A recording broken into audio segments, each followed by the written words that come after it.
ఈరోజు మన కిచెన్లో సూపర్ క్రిస్పీగా పొటాటో చిప్స్ రెసిపీని చూపించబోతున్నాను. ఇలా చేస్తే చాలా ఈజీగా ఇంట్లోనే ఆలూ చిప్స్ని చిటికెలో అలా చేసేయచ్చు. అలాగే ఇలా చేసిన ఆలూ చిప్స్ని స్టోర్ చేసుకొని మనం ఎన్ని రోజులైనా కరకరలాడుతూ తినేయచ్చు. మీరు బయట కొనే ఆలూ చిప్స్లా క్రిస్పీగా ప్రిపేర్ చేయాలంటే ఇది మీకు సరైన వీడియో. మరి ఆలస్యం చేయకుండా ఆ తయారీ విధానాన్ని ఇప్పుడు చూసేద్దాం. ఆలూ చిప్స్ చేయడానికి ఇక్కడ నేను 3 కొత్త బంగాళదుంపల్ని తీసుకున్నాను. ఇలా మనం కొత్త బంగాళదుంపలతో ఆలూ చిప్స్ని ప్రిపేర్ చేస్తే ఆలూ చిప్స్ని ఈజీగా ప్రిపేర్ చేయడమే కాదు చాలా క్రిస్పీగా వస్తాయి. ఈ కొత్త బంగాళదుంపలో పిండి శాతం అంటే స్టార్చ్ అనేది చాలా తక్కువగా ఉంటుంది. నార్మల్గా మనం యూజ్ చేసే పొటాటోలతో కంటే కూడా ఈ పొటాటోతో చేస్తే చిప్స్ అనేవి చాలా పర్ఫెక్ట్గా వస్తాయి. అలాగే కొత్త బంగాళదుంపలకు ఇలా కొంచెం పొట్టు లేసినట్టుగా కూడా ఉంటుంది.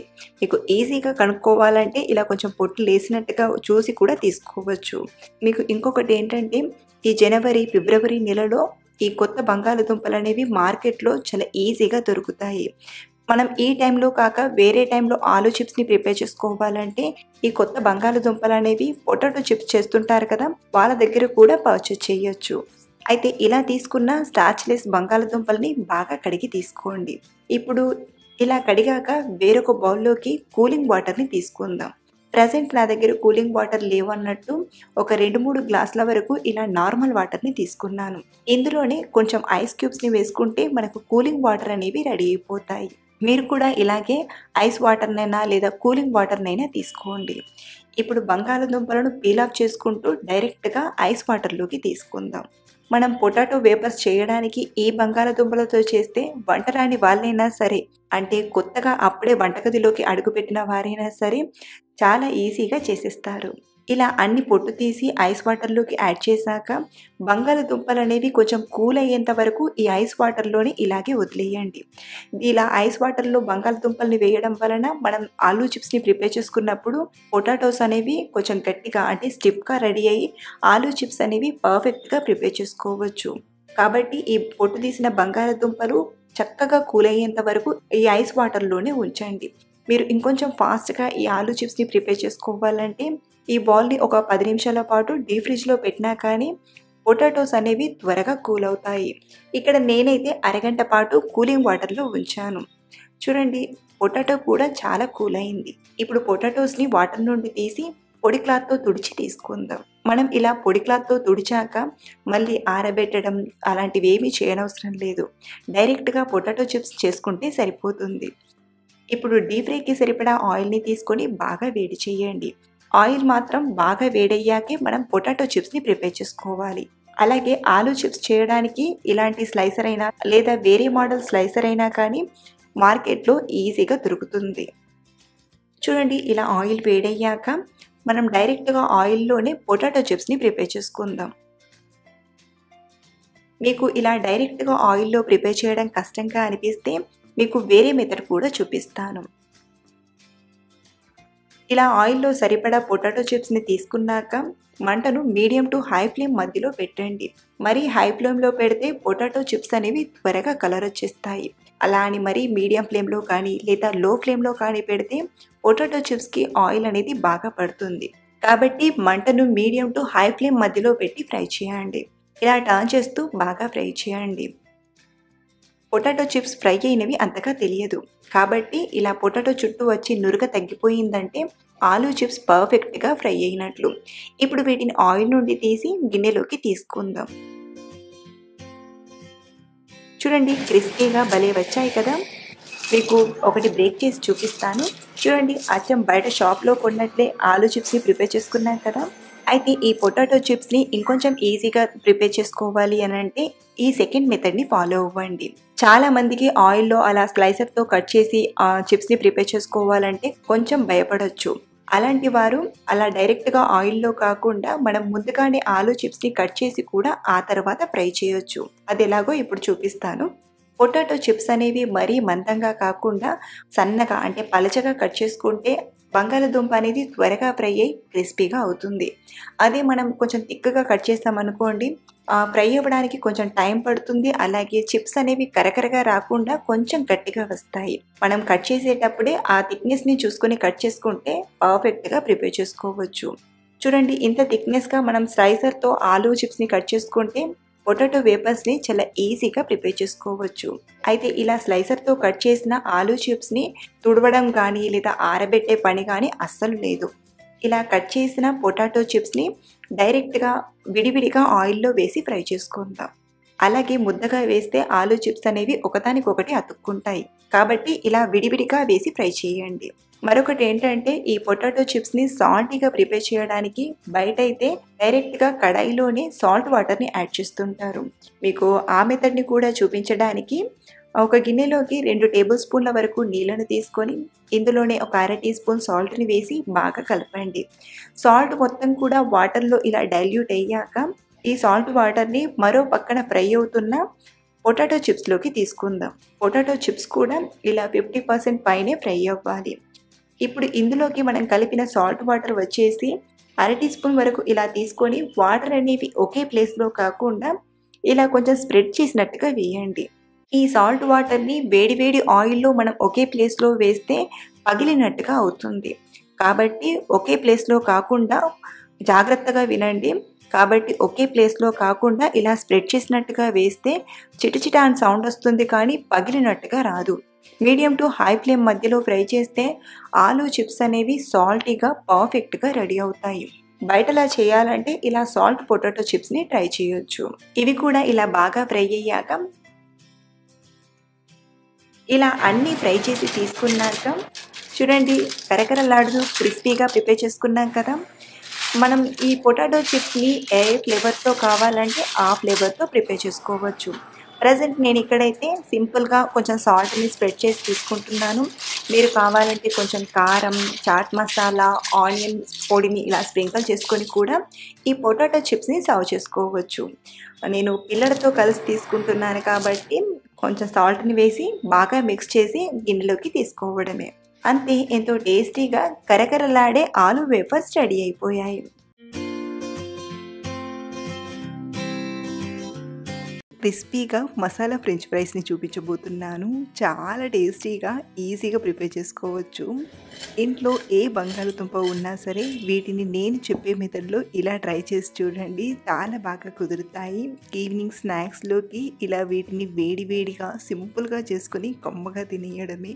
మరి లేట్ చేయకుండా ఎంతో టేస్టీగా ఉండే ఈ మసాలా ఫ్రెంచ్ ఫ్రైస్‌ని ఎలా చేయాలో ఇప్పుడు చూద్దాం రండి. ఇక్కడ నేను ఫ్రెంచ్ ఫ్రైస్ చేయడానికి మామూలుగా మనం కర్రీ కోసం తీసుకునే ఆలూనే వాడుతున్నాను. కాకపోతే మనం ఇక్కడ ఫ్రెంచ్ ఫ్రైస్ చేస్తున్నాం కాబట్టి ఇలా కొంచెం పెద్ద సైజులో ఉండే బంగాళదుంపను తీసుకోండి. సో ఇక్కడ నేను 3 పెద్ద సైజులో ఉండే బంగాళదుంపలను తీసుకున్నాను. ముందుగా వీటిని బాగా కడిగి పీల్ ఆఫ్ చేయండి. ఇలా పీల్ ఆఫ్ చేశాక వీటిని ఫ్రెంచ్ ఫ్రైస్‌లా కట్ చేయడానికి సైడ్స్‌కి ఎక్స్ట్రాగా ఉన్న అన్‌ఈవెన్ పార్ట్స్‌ని లైట్‌గా కట్ చేయండి. ఇలా ఎక్స్ట్రాగా ఉండి కొంచెం కొంచెం పార్ట్స్‌ని కట్ చేయడం వలన ఫ్రెంచ్ ఫ్రైస్ అనేవి చాలా ఈజీగా మంచి షేప్‌లో కట్ చేసుకోవచ్చు. మీరు కావాలంటే ఫ్రెంచ్ ఫ్రైస్ కట్ చేయడానికి స్పెషల్‌గా మషిన్ కూడా దొరుకుతుందండి. అంటే మనం యాపిల్‌ని కట్ చేస్తాం కదా! అదే విధంగా ఫ్రెంచ్ ఫ్రైస్ కట్ చేయడానికి కూడా దొరుకుతుంది. మీరు కావాలంటే దాన్ని తెచ్చుకొనైనా కట్ చేసుకోవచ్చు. లేదా సింపుల్‌గా ఇలా నైఫ్‌తోనైనా కట్ చేయొచ్చు. ఇలా అడ్డంగా కట్ చేశాక పొడవుగా కూడా పావించ్ గ్యాప్‌తో ఇలా కట్ చేయండి. చూడండి మనకు మరీ లావుగా ఉండొద్దు, అలానే మరీ సన్నగా ఉండొద్దు. ఇలా ఈ విధంగా కట్ చేస్తే ఫ్రెంచ్ ఫ్రైస్ అనేవి చక్కగా ఫ్రై అవుతాయి. ఇలాగే మిగిలిన బంగాళదుంపలన్నీ కూడా కట్ చేసి తీసుకోవడమే. చూడండి ఇలా వీటన్నిటిని కట్ చేశాక ఇప్పుడు వీటిని బాగా కడిగి తీసుకుందాం. ఒక బౌల్లోకి నీళ్ళను తీసుకొని ఈ ఫ్రెంచ్ ఫ్రైస్‌ని తీసుకొని బాగా కడగండి. మనకు ఆలు కడిగాక కూడా నీళ్ళనేవి తెల్లగా వచ్చేంత వరకు బాగా కడగాలన్నమాట. సో ఇక్కడ నేను ఒక 2-3 సార్లు బాగా కడిగి మళ్ళీ ఆలు ముక్కలనేవి నల్లబడకుండా నీళ్ళు వేసి తీసుకున్నానండి. ఇప్పుడు ఈ ఫ్రెంచ్ ఫ్రైస్‌ని ఉడికించడానికి మరో పక్కన గిన్నెలోకి సగం కంటే నీళ్ళను ఎక్కువగా తీసుకోండి. సో ఇలా తీసుకున్న నీళ్ళను ముందుగా బాగా వేడి చేయాలి. ఎప్పుడైతే నీళ్ళు ఇలా వేడవడానికి స్టార్ట్ అవుతాయో అప్పుడు ఇందులోకి ఒక టీ స్పూన్ ఉప్పుని అలాగే అరచెక్క నిమ్మరసాన్ని పిండి తీసుకోండి.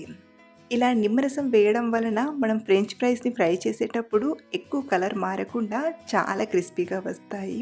అలాగే ఈ నిమ్మ తొక్కను కూడా ఇందులోనే వేసి మరిగించండి. ఇప్పుడు ఇందులోకి మనం కట్ చేసిన ఫ్రెంచ్ ఫ్రైస్‌ని తీసుకుందాం. సో ఇలా అన్ని ఫ్రెంచ్ ఫ్రైస్ని తీసుకున్నాక మంటను హై ఫ్లేమ్లోనే పెట్టి ఒక 4-5 నిమిషాలు అంటే ఈ ఫ్రెంచ్ ఫ్రైస్ని ఒక 70-80% బాగా ఉడికించండి.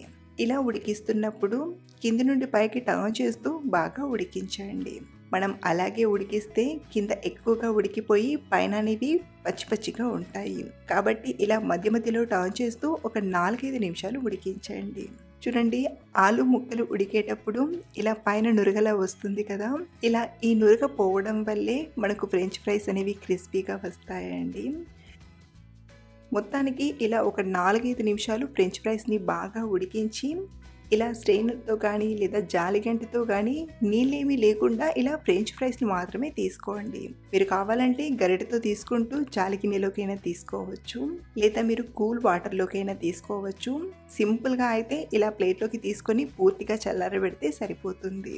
ఇప్పుడు ఈ ఫ్రెంచ్ ఫ్రైస్ని ఫ్రై చేయడానికి ముందుగా ఈ ఉడికించిన వేడంతా పూర్తిగా తగ్గిపోయేంత వరకు అంటే ఒక 10 నిమిషాలు వీటిని ఇలాగే వదిలేయండి. మీకు ఇవి తొందరగా చల్లారిపోవాలంటే ప్యాన్ కింద ఒక 5 నిమిషాలు పెడితే త్వరగా చల్లారిపోతాయి.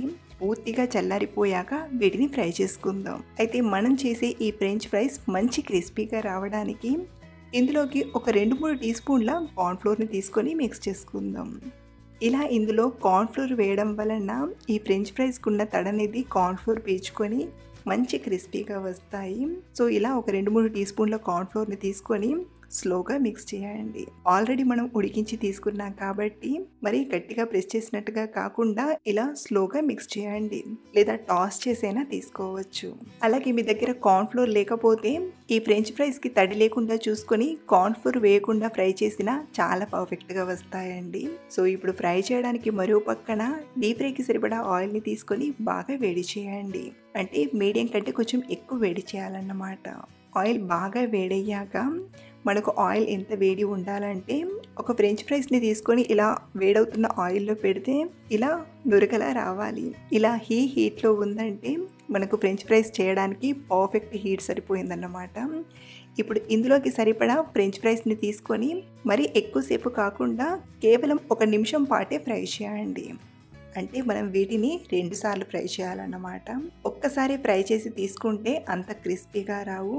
డబల్ ఫ్రై చేసామంటే ఎక్కువ టైం వరకు క్రిస్పీగా ఉంటాయి. కాబట్టి మనం ఫస్ట్ టైం ఫ్రై చేసేటప్పుడు ఇలా 1 నిమిషం లేదా 1 నిమిషానికి కొంచెం తక్కువగానే ఫ్రై చేసి ఆయిల్ నుండి తీసుకోండి. సో ఇలా ఫస్ట్ టైం ఫ్రై చేసిన ఈ ఫ్రెంచ్ ఫ్రైస్ని కూడా మళ్ళీ ప్లేట్లోకి వేడంతా పూర్తిగా తగ్గిపోయేంత వరకు ఇలా విడివిడిగా తీసుకోండి. ఇలాగే మిగతా ఫ్రెంచ్ ఫ్రైస్ని కూడా 1 నిమిషం వరకు మాత్రమే ఫ్రై చేసి ఇలా ప్లేట్లోకి తీసుకోండి. అన్నీ ఫ్రై చేసి తీసుకున్నాక మళ్ళీ ఇవి పూర్తిగా చల్లారేంత వరకు పక్కన పెట్టండి. మీకు తొందరగా చల్లారిపోవాలంటే ప్యాన్ కింద ఒక 5 నిమిషాలు పెట్టినా పూర్తిగా చల్లారిపోతాయి. సో వీటిని మళ్ళీ డబల్ ఫ్రై చేయడానికి ఆయిల్ని మళ్ళీ బాగా వేడి చేయాలి. ఆయిల్ని బాగా వేడి చేసి మనం ముందు ఫ్రై చేసిన ఫ్రెంచ్ ఫ్రైస్ని కొన్ని తీసుకుంటూ ఫ్రై చేసుకుందాం. ఈసారి మంటను మీడియం ఫ్లేమ్లో పెట్టి పైన నురుగొస్తుంది కదా, ఈ నురుగు అనేది పూర్తిగా పోయేంత వరకు స్లోగా టర్న్ చేస్తూ బాగా ఫ్రై చేయండి. మనం ఇక్కడ బంగాళదుంపను ఉడికించేటప్పుడు నిమ్మరసం తీసుకొని ఉడికించాం కాబట్టి వీటిని ఎంతసేపు ఫ్రై చేసినా నల్లబడవండి. కాబట్టి క్రిస్పీగా అయ్యేంత వరకు బాగా ఫ్రై చేయండి. సో ఇలా నురగ తగ్గిపోయి ఫ్రెంచ్ ఫ్రైస్ క్రిస్పీగా ఫ్రై అయ్యాక ఆయిల్ నుండి తీసి ఒక బౌల్లోకి తీసుకుందాం. ఇలాగే మిగతా ఫ్రెంచ్ ఫ్రైస్ అన్నీ కూడా మీడియం ఫ్లేమ్లో బాగా ఫ్రై చేసి క్రిస్పీగా టర్న్ అయ్యాక ఆయిల్ నుండి తీసుకోవడమే. సో ఇలా ఫ్రై చేసిన ఫ్రెంచ్ ఫ్రైస్లోకి మీరు కావాలంటే సింపుల్గా సాల్ట్ని స్ప్రింకిల్ చేసుకునైనా తినేయచ్చు. ఇక్కడ నేను కొంచెం చిట్పటా టేస్ట్తో మసాలా ఫ్లేవర్ రావడానికి ఒక గిన్నెలోకి 1/2 టీ స్పూన్ కారం, రుచికి సరిపడా ఉప్పుని, 1/2 teaspoon chaat masala, 1/2 teaspoon amchur పొడిని, అలాగే మరో 1/2 టీ స్పూన్ షుగర్ పౌడర్ని తీసుకొని బాగా కలపండి. లైట్గా ఇలా షుగర్ పొడిని వేయడం వలన టేస్ట్ అనేది చాలా బాగుంటుందండి. అలాగే మీరు కావాలంటే ఇందులోకి ఒక 1/2 టీ స్పూన్ గరం మసాలా పొడిని, గార్లిక్ పౌడర్నైనా తీసుకోవచ్చు. సో ఇలా అన్నీ బాగా మిక్స్ చేశాక ఫ్రెంచ్ ఫ్రైస్లోకి తీసుకొని టాస్ చేసుకుందాం. చూడండి ఎంత క్రిస్పీగా వచ్చాయో, మీకు సౌండ్ వింటేనే అర్థమైపోతుంది. మనం చేసిన ఈ ఫ్రెంచ్ ఫ్రైస్ చాలా పర్ఫెక్ట్గా వచ్చాయి. అలాగే మనం ఫ్రెంచ్ ఫ్రైస్ ఎప్పుడూ కూడా వేడిగా తినేయాలండి. ఎలా అయితే చల్లారిపోతాయో అలా మెత్తబడతాయి కాబట్టి ఇలా ప్రిపేర్ చేసిన వీటిని వేడిగా తినడానికి ట్రై చేయండి. లేదా మనం సెకండ్ టైం ఫ్రై చేసాం కదా, అది మనం తినే ముందే ఫ్రై చేసుకుంటే సరిపోతుంది. సో మీరు కూడా ఇంట్లో ఉన్న బంగాళదుంపలతో మంచి టేస్ట్గా ఫ్రెంచ్ ఫ్రైస్ని ప్రిపేర్ చేయాలంటే ఒకసారి ఈ మెథడ్లో ట్రై చేసి చూడండి. చాలా పర్ఫెక్ట్గా వస్తాయి. Thank you for watching.